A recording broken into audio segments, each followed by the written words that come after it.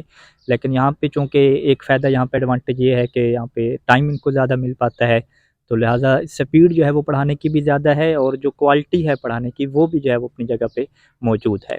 اچھا، عقائد کے اعتبار سے بھی جو کتاب ہے وہ شروع سے ہی پہلے ہی سال سے شروع ہو جاتی ہے، یا اس کے جی والے ہاں، سے کیا ہے؟ پہلے سال میں جو عقائد کی یہاں دائرۃ الامتحان والوں کی کتاب ہے وہی ہم پڑھاتے ہیں، لیکن پڑھانے میں تھوڑا تفصیل ہم خود بیان کرتے ہیں. دوسرے سال میں جو یہاں کتاب ہے عقائد کی ناصر مکارم شیرازی کی، تو وہ بھی ہم پڑھاتے ہیں. وہ اچھی کتاب ہے، اس میں بہترین انداز سے انہوں نے جو ہے نا عقائد کو بیان کیا ہے. میں خود بہت خوش ہوں اس کتاب سے اور راضی ہوں کہ اس میں اصول عقائد جو نام ہے. اصول عقائد. اصول عقائد. تو اس میں پھر بھی ہم اپنی جو اوپر والی کتابیں ہیں ان میں سے اٹھا کر اضافہ کرتے ہیں، تفصیل بیان کرتے ہیں. تو وہ بھی عقائد میں خود پڑھا رہا ہوں. ہاں، وہ رات کو ہماری نشست ہوئی طالب علموں کے ساتھ جبر اور تقدیر کے جو سوال ہیں، تو اس میں یعنی یہ بیان کروں ناظرین خدمت میں کہ یعنی ایک صلاحیت طلاب کے اندر ہم نے محسوس کی عقائد کے اعتبار سے، سوالات ان کا اٹھانا جبر کے اوپر، تقدیر کے اوپر، تفویض کے اوپر، تو وہ اس حوالے سے شاہ صاحب کی محنتیں جو ہے وہ نظر آتی ہیں. تو چلیں، یہ تو نصاب کی بات ہو گئی، اور ابھی صورتحال یہ ہے کہ بلڈنگ یہاں پہ ان کے پاس تیار نہیں ہے، تو بلڈنگ کے حوالے سے ان کا کیا پروجیکٹ ہے، کتنی جگہ ہے ان کے پاس، تو اس حوالے سے ایک تو یہ ہم نے آپ کو سامنے گھر دکھایا کہ جس گھر میں یہ عارضی طور پہ شروع کر چکے ہیں، اور بلڈنگ کا بھی آغاز جاری ہے. تو بلڈنگ کے حوالے سے شاہ صاحب بتائیں کہ یہ کتنی کنال زمین ہے اور اس کے اندر کیا پروجیکٹ شروع ہو رہے ہیں.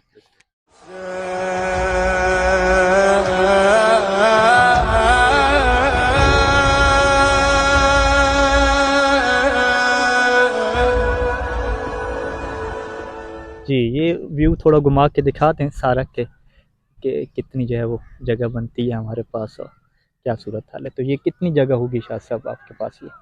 یہ جو شروع میں ہمیں ملی تھی جگہ، یہ جہاں مسجد بنا رہے ہیں اس کے سامنے یہ سیدھا یہ جگہ جہاں ہم کھڑے ہیں، یہ مدرسے میں ہمیں نہیں ملی تھی. تو یہ تقریباً اس وقت ہمیں 5.5 کنال ملی تھی. اور پھر وہ والی طرف ایک بندے نے سامع امام میں، جس نے یہ دی تھی زمین، اسی نے سامع امام میں ہمیں وہ آخر میں 1 کنال مزید بھی دے دی تھی. یعنی وہ اس کے کونے کی طرف بنتی ہے کہ مزید. مزید. اچھا، یہ 5.5 کنال تھی، اور وہ مزید 2 کنال کتنی بنے گی؟ 1 کنال یا کیا؟ یعنی اس وقت ہمیں جو ملی اس کی طرف سے تقریباً 6 کنال مل گئے. اچھا، 6 کنال. پھر اس کے بعد کچھ یہ جہاں ہم کھڑے ہیں یہاں تک یہ بعض مومنین کی تھی، تو کسی نے کچھ دی، کسی نے کچھ دی، اس طریقے سے کرتے کرتے. اور یہ والا پیچھے جو گھر ہے اور گھر کے پیچھے جو جگہ پڑی ہے، اچھا، یہ جو گھر سامنے نظر آ رہا ہے یہ والی ہم نے خریدی ہے.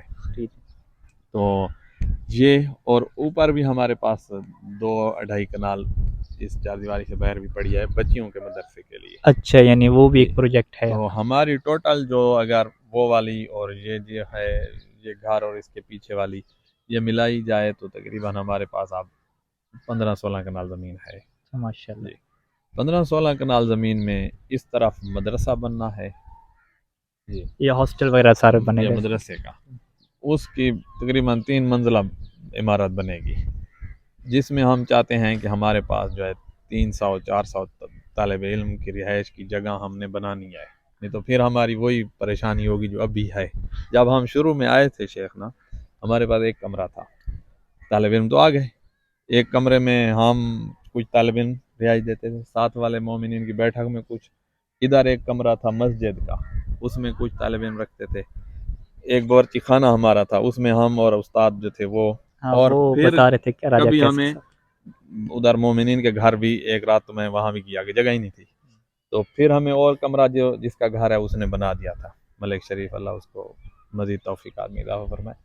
پھر اس کے بعد دوسرا وہ ایسے بنتا گیا. پھر اس نے یہ سامنے جو ہے یہ اس کی دکانیں ہیں، دکانوں کا حال بنایا اور شٹر ہم نے نہیں لگانے دیا روڈ پہ، اور اسی کو بند کر کے طالب علم کو، تو 35 طالب علم وہاں 30-35 آ سکتے ہیں، تو وہ ہم نے وہاں رہائش دے دی. تو یہاں ہم چاہتے ہیں کہ ہم اتنا ہاسٹل بنائیں طالب علموں کے لیے کہ جو ہمارا 300-400 طالب علم آسانی سے یہاں رہ سکیں. اور یہ علاقہ تشیع کا علاقہ ہے. اور یہ اچھی بات ہے کہ آپ کہہ رہے ہیں کہ طلاب کا رجحان یہاں پہ بہت زیادہ ہے جی، بہت جناب. ابھی طلاب رہ رہے ہیں, مدرسہ تعمیر نہیں ہوا, گھر میں رہ رہے ہیں, دو حالوں میں یعنی رہ رہے ہیں, ایک میں 20-25 طالب علم, ایک میں 30-35, جی دو حالوں میں رہ رہے ہیں, اور وہاں پہ کلاس ہوتی ہے, وہاں پہ درس ہوتا ہے اسی جگہ پہ. طلاب کا جذبہ بھی یہاں پہ دیکھنے والا ہے. بکھر کے مومنٹ کا بڑا جذبہ دیکھنے کو مل رہا ہے کہ ابھی شاہ صاحب کہہ رہے ہیں کہ 200-300 بندوں کی جگہ ہو, تو یعنی آپ یہ سمجھتے ہیں کہ 200-300 کی تعداد آرام سے جا سکتی ہے یہاں 300 پہ سے اوپر جا سکتی ہے, اور 300 وہ بھی ایسے 2 سالوں میں. 2 سالوں میں. ہمیں یہ ہم اب دل بھی دکھ محسوس کرتا ہے نا, جب ایک بچہ ہمارے پاس داخل ہونا چاہتے ہیں اور ہمارے پاس جگہ ہی نہیں ہے, تو ہم جو ہے نا تھوڑے اس لحاظ سے شروع سے ہی پریشان ہیں, ہمارے پاس جگہ نہیں ہوتی. جتنی بنا سکیں وہ فوراً فل ہو جاتی ہے. ابھی اگر ہم شارٹ کورس ہم نے کروایا تھا 2 سال پہلے, شارٹ کورس اگر کروائیں تو 1 سال میں ہی ہمارے پاس جو ہے ساری مدرسہ فل ہو جائے گا. اچھا, تو تعاون جو ہے وہ اس حوالے سے علاقے کے مومنین کا سب سے زیادہ ہے یا ہمارے مومنین علاقے کے بھی ہمارے ساتھ تعاون کر رہے ہیں. مدرسے کا باورچی خانہ ہے, مدرسے کی تنخواہیں ہیں اساتذہ کی, بہت سے کام اور ہیں مدرسے کے, جو بل ہو گئے بجلی وغیرہ کے, تو وہ علاقے کے مومنین تعاون کر رہے ہیں. اپنا سامع امام جو ہے یہاں بھیجتے ہیں, اور ہمیں سید سیستانی قبلہ داماد لوگ کی طرف سے اجازت ہے, اور ہم استعمال کر رہے ہیں. اور کچھ جو ہے یہ اب بلڈنگ کا کام شروع کیا ہے, تو اس میں علاقے کے مومنین نے تعاون کیا ہے. اور میں شکریہ خصوصاً ادا کرتا ہوں فیس بک پر جو ہے جو فالوور ہیں, ان کو بھی اپیل کی تھی مسجد میں تعاون کی, تو سب سے زیادہ تعاون جو ہے بکھر سے باہر جو مومنین ہیں انہوں نے ہمارے ساتھ بہت تعاون کیا ہے.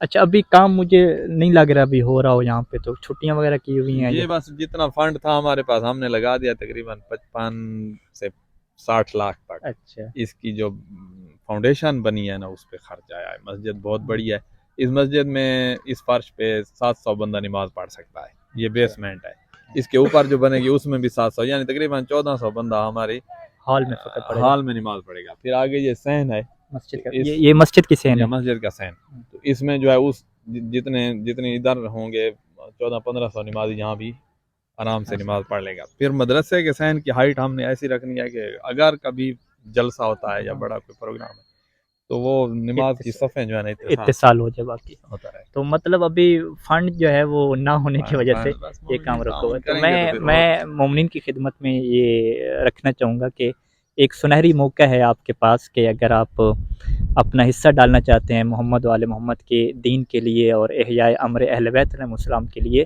تو آپ جو ہے وہ اس میں ضرور خرچ کریں, اور شاہ صاحب کے اکاؤنٹس وغیرہ چیزیں موجود ہیں وہاں پہ ضرور دیں. اور قرآن مجید کی وہ آیت یاد رکھیں کہ جس میں صاحبان تقوی کی جو پہلی صفت بیان کی گئی ہے کہ ينفقون فی السراء والضراء, کہ ان کے حالات آسان ہو یا مشکل ہو وہ خرچ کرتے ہیں. یعنی بعض مومن سمجھتے ہیں کہ جی ہم اگر پیسے والے ہوں گے زیادہ تو ہی ہم کیا خرچ کریں گے, جو تھوڑا خرچ کرنے والے ہیں وہ خرچ نہیں کرتے. لیکن جو قرآن نے اصول دیا ہے کہ جس کے مشکل حالات ہیں وہ تھوڑا بھی خرچ کرتا ہے.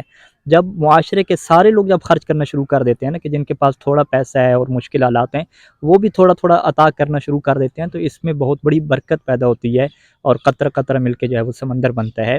تو یہ مومن کی خدمت میں ہماری یہ گزارش ہوگی کہ جو مومنین اپنا صدقہ جاریہ بنانا چاہتے ہیں اور مرنے کے بعد بھی چاہتے ہیں کہ ان کے پاس ایک نیکیوں کا سلسلہ جاری رہے اور ان کے اعمال کی حیثیت بڑھتی رہے, تو وہ آج ضرور جو ہے وہ اس کے اندر تعاون کریں اور شاہ صاحب سے رابطے میں رہیں. اور یقیناً یہاں کا جو نصاب ہے, یہاں کا جو نظام ہے, وہ ایک ایسا پاکستان کی تاریخ میں انقلاب ہے کہ جو پہلے ہم نے اپنے ادوار میں جو ہے وہ نہیں دیکھا. اور خصوصاً یہاں پہ جو طلاب کی ایک بڑی تعداد ہے جو شوق رکھتی ہے پڑھنے کا, جو دین کے لیے قربانی دینا چاہتی ہے اور دین کے لیے اور علوم آل محمد کے لیے زندگیاں وقف کرنے کے لیے تیار بیٹھی ہے, تو یہ بہت بڑی جو ہے وہ ہمارے لیے فخر کی بات ہے. اور ایک امید ہے کہ بکھر شہر سے خصوصاً ہمیں فقہائے تشیع ملیں گے, علماء ملیں گے, مفکرین ملیں گے اور مصنفین ملیں گے, اور پاکستان کے جو ہے وہ حالات یکسر جو ہے وہ بدل جائیں گے, اور مستقبل میں انشاءاللہ حوزہ علمیہ کی بنیاد جو ہے وہ پاکستان میں جو ہے وہ رکھی جائے گی. اور یہ سب جو ہے وہ شاہ صاحب کی, ہماری نجف اشرف کے دیگر دوستان کی, خصوصاً شیخ جعفر یعصوبی صاحب کی محنتوں کو جو ہے وہ ثمر ہوگا. بس یہاں پہ ہماری بات کافی لمبی ہو گئی, ہم آپ سے اجازت چاہیں گے انشاءاللہ. شاہ صاحب مزید کچھ آپ ایڈ کرنا چاہیں تو. یہ ہم مدرسے کی بات کر رہے تھے اور دنیاوی تعلیم ہاں جو دیگر پروجیکٹ بھی ہیں. اچھا یہ میں دیگر ہم project بھول گئے کہ فقط مدرسے کے پروجیکٹ شاہ صاحب نے نہیں رکھے ہوئے, سکول, کالج اور دیگر ان کے پروجیکٹ بھی ہیں کہ جس کے حوالے سے انہوں نے ابھی سے زمین کے اندر حصے بھی خاص کیے ہوئے ہیں, اور اس حوالے سے کیا پروگرام ہیں وہ بھی آپ یہ ہم کہہ رہے تھے نا کہ یہ مدرسے میں ہم اتنا بلڈنگ بنانا چاہتے ہیں کہ ہمارا 300-400 طالب علم آسانی سے رہ سکے. دوسری جانب وہ جو ہماری زمین ہے اس کے ساتھ جو یہ ایک شخص کی زمین ہے اس سے بات ہم نے کیا کہ ہمیں تھوڑی سی ضرورت پڑے گی. انہوں نے کہا کہ جب ہم بیچیں گے تو ہم آپ ہی پہ بیچیں گے. یہاں ہم نے ایک بہترین سکول کالج بنانا ہے, درمیان میں مسجد, ادھر مدرسہ ادھر سکول کالج, درمیان میں مسجد. یعنی جو کہتے ہیں کہ عصری اور جو ہاں, دیگر دینی تعلیم ان کے کا امتزاج وہ ایسے ہوگا جی کہ مسجد میں جا کے جمع مسجد ہوں میں گے. ہم اکٹھے ہوں گے, مسجد تربیت ہم نے کرنی ہوگی, صرف ہم تربیت کریں گے, دین سکھائیں گے. انہوں نے اپنے کالج میں پڑھنا ہے, کالج کے بعد شہر میں یونیورسٹیاں ہیں تو وہاں جا کر وہ ان کو کنوینس دیں گے, وہاں جا کر پڑھیں گے. رہائش ہمارے پاس, ہاسٹل ادھر ہوگا. ہاسٹل ادھر ہوگا. اور 5-6 سال جو مثلا 6ٹھی کلاس سے ہم لیں اور اس کو FSC تک لے جائیں تو وہ اس کے تقریباً 7-8 سال جو ہے وہ ہمارے پاس رہے گا. یونیورسٹی جب پڑھ رہا ہوگا تو بھی ہمارے پاس رہے گا.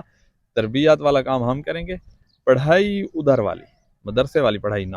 جو یہ مدرسے کے طالب علم ہوں گے, بالکل حافظ صاحب بھی کہہ رہے تھے کہ امتزاج, اور اس کا یہ مطلب نہیں ہوتا کہ بھئی جو ادھر سے انگلش بندہ پڑھ رہا ہے اس کو آپ ساری یہ صرف اور نحو پڑھانا شروع کر دیں, جی جی جی اور جو صرف نحو والے ان کو انگلش پڑھانا شروع کر دیں. امتزاج کا یہ معنی نہیں ہوتا. امتزاج کا مطلب یہ ہے دونوں تعلیموں کا کہ دونوں افراد ملیں, ایک دوسرے سے خیالات شیئر کریں اور ایک دوسرے سے جو علمی چیزیں ہیں وہ شیئر کریں. تو یہ درمیان میں جو مرکز مسجد ہے یہ اجتماع ہوگی کالج اور عصری تعلیم والوں کے لیے اور دینی تعلیم والوں کے لیے. یقینا یہ ہمارا تربیت گاہ ہے, دونوں کی تربیت ہم نے یہیں کرنی ہے. یہ علماء بنیں گے اور وہ جو دنیاوی تعلیم اپنی کر رہے ہیں ان کو پڑھنے کا طریقہ ہم سکھا سکتے ہیں. کس طرح کتابوں کو پڑھنا ہے, صرف رٹا لگا کے امتحان پاس کرنا, یہ تو فضول ترین کام ہے جو اس ملک نجف میں ہو. اشرف کی جو برکات ہیں کہ پڑھنا سکھاتی ہے پڑھنا انسان ہم کو. نے سکھانا ہے جو یعنی ان کو نہیں سکھایا جا رہا. میں یونیورسٹیوں میں جاتا ہوں, میں کالجز میں جاتا ہوں, میں لڑکوں سے ملتا رہتا ہوں, اپنے نوجوانوں سے. پڑھنے کا طریقہ جو ہے نا, یہاں جو رٹا لگاؤ امتحان پاس کرو, اسی وجہ سے تو ملک دل میں جا رہا ہے, کوئی فائدہ نہیں ہو رہا. بہرحال تو ہم چاہتے ہیں کہ ہم دونوں عصری تعلیم اور اپنی حوزوی تعلیم دونوں کو ساتھ چلائیں, ہر ایک اپنی اپنی پڑھے, تربیت یہاں مسجد میں ہو. اور یہ جو پیچھے والی جانب ہے, اگر ہمیں یہ پڑی ہوئی ہے زمین جو ہاں برائے فروخت ہے, جنہوں نے بیچنی ہے انہی کی, انشاءاللہ ہم ان سے رابطے میں رہیں گے. تو اس کے ساتھ جو ہے ہمیں جہاں بھی کوئی مل گیا پلاٹ بچیوں کے مدرسے کا, تو ہم نے بچیوں کا مدرسہ بھی اتنا بنانا ہے کہ ہم کم از کم 200 تک تعداد اس میں بھی رکھیں. اس کا سٹاف جو ہے ہم تیار کر رہے ہیں. اہم چیز سٹاف ہوتا ہے, اہم چیز یہی ہے. اگر ہمارے پاس معلم اور معلمات ہوں تو ہم سارے مدرسے چلا سکتے ہیں. یہ بلڈنگ ہو گئی اور باقی سہولیات, تو یہ سہولیات ہیں. اگر قبلہ محمد باقر ہندی اللہ مقاموں کے پاس یہ چیزیں نہیں تھی, لیکن وہ مدرس تھے نا, سٹاف تھے, وہ خود سٹاف تھے. ابھی خود ہم نے طلاب کو دیکھا, یعنی مدرسے کی بلڈنگ نہیں ہے, کچھ نہیں ہے, کسی کے گھر میں رہ رہے ہیں اور ایک ہی کمرے میں 20-30 سال میں سو رہے ہیں, لیکن جو ان کا علم کا جذبہ ہے, سیکھنے کا جذبہ ہے. یعنی ہماری 2-2.5 گھنٹے کی نشست ہوئی ہے طلاب کے ساتھ یہاں پہ. ان کے سوالات اور دین کے لیے جو سیکھنے کی ہم نے تڑپ دیکھی ہے ان کے اندر, وہ یعنی ہمیں کسی جگہ پہ جو ہے وہ نظر نہیں آئی. تو یہ شاہ صاحب کی محنتوں کا, ان کے تقوی کا, ان کے علم کا یہ نتیجہ ہے کہ لوگ آج جو ہے وہ دین کے لیے قربانی دینے کو جو ہے وہ تیار ہوئے بیٹھے ہیں. اور ان کی نگاہ میں یہ نہیں ہے کہ بلڈنگ بنے گی, اچھا ہاسٹل بنے گا تو ہی ہم جائیں گے. نہیں, وہ جذبے کی جو بات آئی ہمارے طالب علموں میں, دین کی خدمت جذبہ ایسا ہے کہ اب ماہ رمضان میں ہم نے کچھ طالب علموں کو کہا کہ آپ تبلیغ کے لیے جائیں. تو وہ تقریباً 25-30 طالب علم ہمارے گئے ہیں, نمازیں پڑھاتے رہے ہیں جیسے پیش نماز ہوتا ہے. اور ساتھ ساتھ وہاں جس علاقے میں گئے وہاں کے بچے جو تھے ان کو ایک چھوٹا سا شارٹ کورس بھی کرتے رہے ہیں. ان شارٹ کورس جو ہوئے ہیں ان کو دیکھ کے اب ہمیں یہ چیز جو ہے نا ایک اضافی ہمارے ذہن میں آئی ہے کہ اگلے سال انشاءاللہ ہم مبلغین تیار کریں گے جو ماہ مبارک میں جا کر نمازیں پڑھائیں گے, تبلیغیں کریں گے, اور شارٹ کورس کا جو نصاب تیار کریں گے. اور وہ ہمارے طالب علم جتنے جائیں گے اتنے شارٹ کورس ہوں گے. اگر 50 طالب علم جہاں سے جائے گا تبلیغ کے لیے 50 شارٹ کورس ہوگا, اور وہ بھی مثلا ماہ مبارک میں تقریباً 20 سے 25 دن کا شارٹ کورس ہوگا. اور ہر وہ جگہ جہاں جائیں گے تبلیغ کے لیے وہ یہ ہوتا رہے گا۔ ماشاء اللہ۔ نیت المؤمن خیر من عملہ، یہ حدیث سے محمد وال محمد میں ملتا ہے کہ ایک مومن کی جو نیت ہے اور جو ارادے ہیں وہ اس کے عمل سے بڑھ کے ہوتے ہیں، اس سے بہتر ہوتے ہیں۔ تو شاہ صاحب کی جو نیت اور ارادے ہیں دین کی خدمت کے لیے بہت بلند ہیں، بہت اعلیٰ مقاصد ہیں، اور ہم سب دعا کریں گے کہ اللہ تعالیٰ ان کو موفق کرے، معیت کرے، ہمیں بھی اللہ توفیق دے کہ ہم ان کا ساتھ دے سکیں، اور یہ جو علوم آل محمد کو تازہ کرنا ہے، اور امام رضا علیہ السلام کی دعا لینا ہے کہ رحم اللہ عبدن احیا امرنا، اور کہ اللہ اس بندے پہ رحم کرے جو ہمارے امر کو زندہ کرتا ہے۔ پھر امام نے خود بھی تشریف فرمائی تھی کہ جو ہمارے علوم کو سیکھتا ہے اور لوگوں کو سکھاتا ہے، یہ ہمارے امر کو جو ہے وہ زندہ کرنا ہے۔ تو انشاءاللہ ہم شاہ صاحب کے جس طرح سے ارادے دیکھ رہے ہیں، نیت دیکھ رہے ہیں، تو مستقبل میں بہت بڑا جو ہے وہ تشیع کا مرکز، علمی مرکز بننے جا رہا ہے، جو فقہ کے حوالے سے، عقائد کے حوالے سے، قرآن اور حدیث کے حوالے سے ایک مضبوط جو ہے وہ مرکز ہوگا۔ ناظرین محترم، ہم اجازت چاہتے ہیں اور آخر پہ یہی دعا کریں گے کہ جو مومنین بھی ہمیں سن رہے ہیں اور چاہتے ہیں کہ اپنے لیے، اپنی آخرت کے لیے صدقہ جاریہ بنائیں، وہ ضرور اس بات کی طرف توجہ کریں، اور یہاں پہ ہر حوالے سے اچھا ذہین طالب علم بیچ کر، مالی حوالے سے، دیگر حوالے سے، بہترین اچھے مشوروں کے ذریعے سے اس ادارے کو جو ہے وہ نوازیں اور دین اہل بیت کی ترقی میں اپنا کردار ادا کریں۔ تقی ہاشمی کو بکھر سے جو ہے وہ اجازت دیجیے۔ والسلام علیکم ورحمۃ اللہ وبرکاتہ۔